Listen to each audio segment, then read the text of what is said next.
Hey, sweetie, how's it going? Are you packed? Not to nag. I just don't know how the roads will be and I don't want to be late. Or how my mother will be if we are. Been packed for hours. Don't worry about a thing. And I looked at the weather and traffic. We're all close. You're the best. I just don't want to poke the bear any more than I have to. Your mom being the bear? She certainly can be, especially when I bring home a new boyfriend for her and Grandma to meet. All of them? Pretty much. What was the name of that guy you were telling me about? The tennis player? Oh God, Fitzpatrick. Yeah, Fitzpatrick. Believe me, I wish I could. The guy had tennis balls rolling around his cars. Sounds dangerous. It was. Did he ever meet Tanya and Pearl? Yeah, at my graduation. It didn't go well. Let's just say they aren't sports fans. What happened? They told him that tennis, and all sports in general, was a total waste of time, and that only idiots watched them on TV, like her ex-husband, my father. Wow, that's, special. It's something, all right. Who else? Well, there was Bill, the paralegal. And what was wrong with him? He wasn't a lawyer. And then I actually did meet a lawyer, but he was a public defender for the homeless. Can you believe they actually had the nerve to ask him why he didn't defend, quote,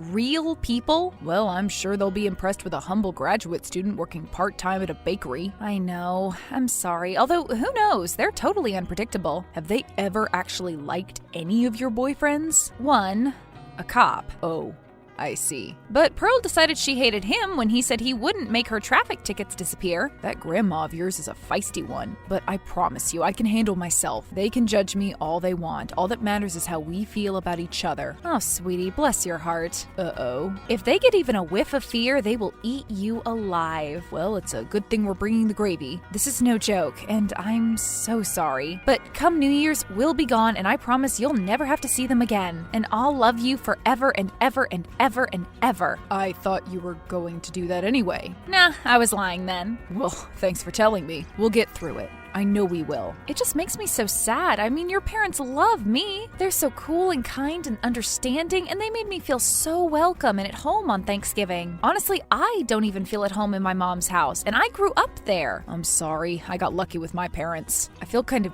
guilty about it sometimes. Me having a cool family and yours being so screwed up. But your dad is cool. My dad is freaking awesome. Have you talked to him yet? No, I'll have to text him from Mom's. Think they'll want to talk? Has hell frozen over? Not yet, but the weather guy just said that Lake Twilight has. Oh jeez, that's just great. Yeah, maybe I spoke too soon about the roads. Well, maybe if we leave right now we can beat it. Outrun the storm on Christmas Eve? I like it. Oh honey, don't you know? We can't outrun the storm. We're just going to head straight into it. Hey, how you doing down there? Oh, you know, sleeping like a baby with the snakes and the bugs. There are snakes? No, sorry, JK. But I have made friends with a family of spiders. What color are they? Black, I think. Or maybe brown. I can't tell. It's really dark. I'm trying to be a good sport about it, but I can't believe your mom is making me sleep in the basement. I am so sorry. I can't believe I forgot to tell you that they wouldn't approve of us sleeping in the same room. Still, I had no idea she'd put you down there. The last time I was here, that guest room wasn't full of junk. How's the air mattress? I think it's leaking. Merry Christmas, babe. It's already been an interesting trip, and just think, we have a whole week to go. Oh my gosh, when you say it like that, I can just feel myself practically break out in hives. So what do we do tomorrow? Open presents first thing? My mom never cared about presents growing up. It was always Dad that did all the shopping, all the wrapping. On Christmas morning, Mom just sat there, slumped in her chair with a big glass of wine. Celebrating early. Expect it tomorrow too. It's a Christmas tradition. And then what? Well, I guess we'll all go over to Grandma Pearl's house. So your mom thinks only women should work in bakeries and 26 is way too old to be a student?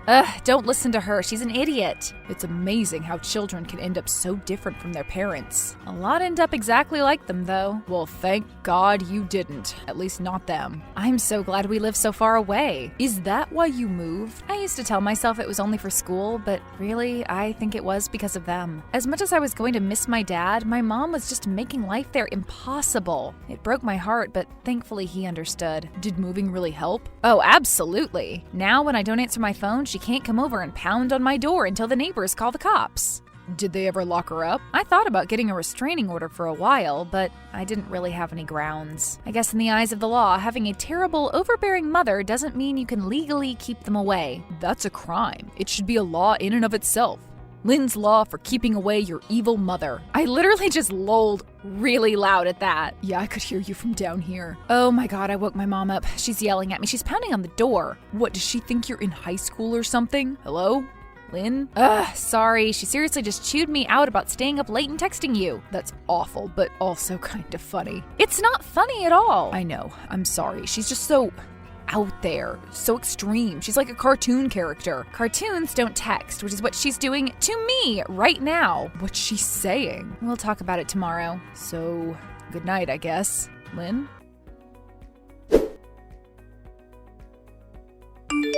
Lynn, are you still typing over there? I feel I can hear you typing. You can hear me typing on my phone from down the hall? Well, yes, you do it very loudly. You've always been a loud typer. Whatever, we were just trying to say goodnight.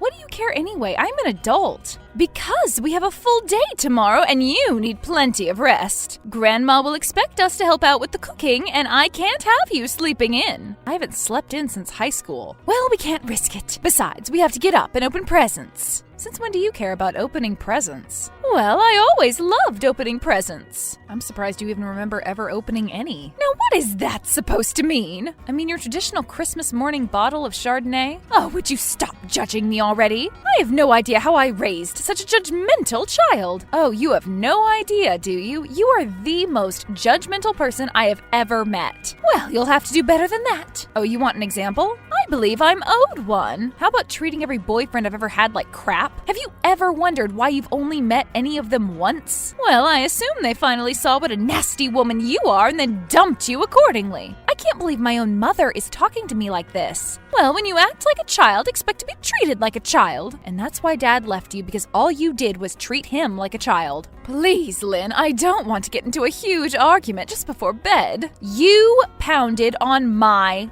door. You texted me because I was trying to get some sleep and the constant clicking of those nails was driving me crazy. Then you're hearing things because I don't have any nails. Of course, you never took after any of my physical traits. Thank heavens for that. Oh, please, our side of the family puts your father's to shame. Dad doesn't need anyone to tell him he should be ashamed of anything. Speaking of your father, how is Johnny? Are you two still talking? Of course we're still talking. Well, how should I know? I haven't spoken with the man in nearly 10 years. Why did you two stay together so long? Well, that was him, the soft old fool. He wanted to stay together for you until you were 18. He thought it would be easier for you that way. I told him she knows as well as anyone that we're miserable. A divorce would be best for all of us. One of the only things we've ever agreed on. But you know him. You always came first. Lynn, Lynn, Lynn. You were all I ever heard about. Well, I am your child. That may be true, but children should be seen and not heard. That's what your grandmother taught me, and that's what I've tried to teach you. But what about being kind? Kind? To who? To me? Kind and supportive. Oh, supportive of what, darling? That silly little hobby you call a career? What is a service dog trainer anyway? Do you even get paid for that? Cleaning up doggy poo all day? No. Not for me, thank you. I'm sorry, but I can't be supportive of that. How about supportive of just one of my boyfriends? You've been awful to all of them. You're being awful to Jay. Oh, come off it. How am I being mean to Jay? Did he tell you that? What a big baby crying to his girlfriend that her mommy was mean to him. I can see it for myself, you and Grandma, demeaning him for being a student? Telling him only women should be allowed to work at bakeries? We didn't say allow. We just said it was unusual for a man. A man to what? Work his own way through school and not rely on his parents' money like you did? Oh no, are they poor? Ugh! So you aren't only sexist, you're classist as well. I'm what? What did you call me? Try reading a book, Mom. Well, I'm not up on all the new lingo, sorry. It means you hate poor people. I do not. I don't hate anyone except Susie Miller. I just think they should clean up and get jobs is all. So who would be good enough for me? Oh, I don't know. A brain surgeon? A CEO of a major corporation? Oh, I know. A race car driver. A race car driver? You cannot be serious. Sure, why not? I don't know though. Some of those race car drivers' wives are pretty beautiful. And so what? I'm just saying you'd have strict competition, dear. And you've never been much of a girly girl, never one to take pride in your appearance. Oh, Mother, you have no idea, do you? A About what, dear? About how I see right through you and have for a long time. Are you saying I'm thin? I'll take that as a compliment, dear. The holidays just murder my diet. I'll have to force down this ham. Way to change the subject. And then our big New Year's Eve party. I always stuff myself. You still have that? Bigger and better than ever. Last year we had over 150. The whole block showed up. Oh, great. You'll be expected to help, you know. Grandma can't do everything like she used to. I'm counting on you. To do what? Well, let's see. I have the list right here. You have a list? Picking up the cake, paying the caterers. Yay.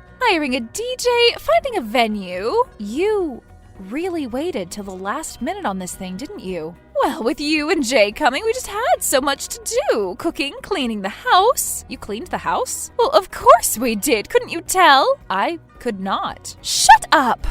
Some holiday, my only daughter comes home just to verbally abuse me and keep me awake by force on Christmas. Fine. What? What do you mean, fine? Good night. Oh, Lynn, don't go yet. I'm tired, Mom. Well, you weren't too tired to talk to...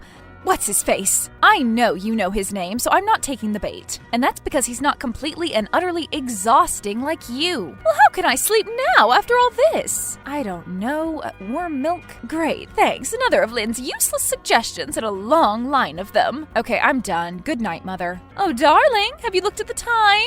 What? Why? Well, it's 12:01. Merry Christmas.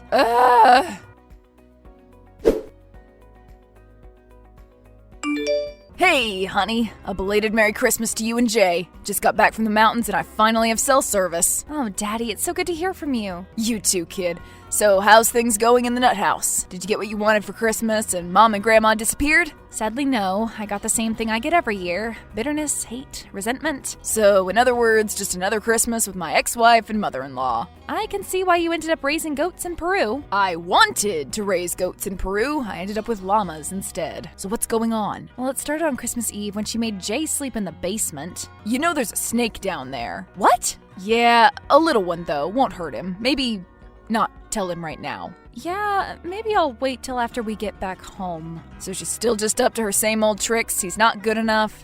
Job sucks, family sucks, everything about him sucks. That's her MO. You know what to do by now. Best to just ignore her. Keep your heads down, keep a fake smile plastered on. Just grin and bear it till after the party. Yeah, the party. I assume she's still throwing her New Year's Eve bash. The planning always took her all month. Yeah, except she's making me plan it all, and in just a few days. The DJ, the venue, everything. Well, isn't everything booked? Yes, we're having it at that crappy ballroom off the highway. The Two Seasons? Oh no. Yep.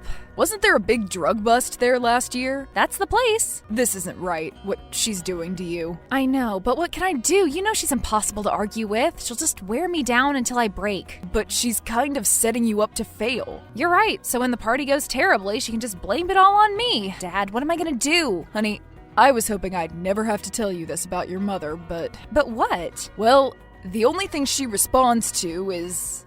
nothing. What do you mean by nothing? All she wants is attention, to be the focus of every room. Even if it's negative attention, she'll take it. And if she isn't getting any, she'll create it by creating drama. So what should I do? The only thing you can.